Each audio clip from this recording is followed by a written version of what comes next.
চণ্ডীপাঠের নারায়ণী স্তুতি ১১তম অধ্যায়। প্রতিদিন একবার পাঠ করলে কি কি হতে পারে। নমস্কার বন্ধুরা, আপনাদের সবাইকে স্বাগত জানাই আমাদের আধ্যাত্মিক ও জ্যোতিষ বিষয়ক চ্যানেলে। আজ আমরা আলোচনা করব অত্যন্ত শক্তিশালী একটি বিষয় নিয়ে, শ্রী শ্রী চণ্ডীর নারায়ণী স্তুতি। বিশেষ করে ১১তম অধ্যায় প্রতিদিন একবার করে পাঠ করলে জীবনে কি কি পরিবর্তন আসতে পারে। হিন্দু শাস্ত্র অনুযায়ী দেবী মহামায়ার এই স্তব শুধুমাত্র একটি প্রার্থনা নয়, এটি এক অসীম শক্তির কম্পন। বিশ্বাস করা হয়, ভক্তি ভরে নিয়মিত পাঠ করলে মানুষের মানসিক শক্তি, আত্মবিশ্বাস ও সৌভাগ্য ধীরে ধীরে বৃদ্ধি পায়। প্রথমেই আসি অর্থ ও আয়ের উন্নতি নিয়ে। অনেকেই মনে করেন, নিয়মিত নারায়ণী স্তুতি পাঠ করলে জীবনের নেগেটিভ বাধা ধীরে ধীরে দূর হতে শুরু করে। মনোসংযোগ বাড়ে, সিদ্ধান্ত নেওয়ার ক্ষমতা শক্তিশালী হয়, যার ফলে কাজের ক্ষেত্রেও ইতিবাচক পরিবর্তন আসে। ব্যবসায় নতুন সুযোগ, চাকরিতে স্থায়িত্ব এবং অর্থ আগমনের রাস্তা খুলতে পারে। তবে মনে রাখবেন, এটি কোনো ম্যাজিক নয়, পরিশ্রমের সঙ্গে আধ্যাত্মিক শক্তির সমন্বয়ই সাফল্য এনে দেয়। এবার কথা বলি ক্যারিয়ার গ্রোথ ও প্রমোশন নিয়ে। জ্যোতিষ মতে, দেবীর কৃপা মানুষের আত্মবিশ্বাস এবং ব্যক্তিত্বকে উজ্জ্বল করে তোলে। নিয়মিত পাঠ করলে অনেকের মধ্যেই নেতৃত্ব দেওয়ার ক্ষমতা, সাহস এবং ইতিবাচক চিন্তাভাবনা বৃদ্ধি পায়। অফিসে সম্মান বাড়ে, সিনিয়রদের নজরে আসার সম্ভাবনাও বাড়তে পারে। অনেক ভক্তের অভিজ্ঞতা অনুযায়ী দীর্ঘদিন আটকে থাকা প্রমোশন বা নতুন চাকরির সুযোগও ধীরে ধীরে আসতে শুরু করে।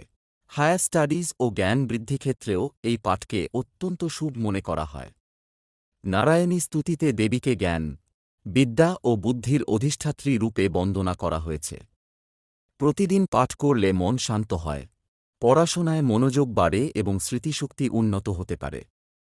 যারা প্রতিযোগিতামূলক পরীক্ষা বা উচ্চশিক্ষার প্রস্তুতি নিচ্ছেন, তাদের জন্য এই পাঠ মানসিক স্থিরতা ও আত্মবিশ্বাস বাড়াতে সহায়ক হতে পারে। এবার আসি অনেকের আগ্রহের বিষয়, আকর্ষণ শক্তি বা ব্যক্তিত্বের প্রভাব। শাস্ত্রে বলা হয়, যখন মানুষের মন ও বাক্য পবিত্র হয়, তখন তার উপস্থিতিতেই এক বিশেষ আকর্ষণ তৈরি হয়।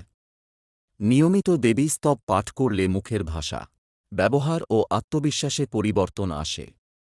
ফলে সমাজে সম্মান, জনপ্রিয়তা ও সম্পর্কের উন্নতি দেখা যেতে পারে। অনেকে বশীকরণ শব্দটি নিয়ে প্রশ্ন করেন। এখানে একটি গুরুত্বপূর্ণ বিষয় পরিষ্কার করা জরুরি।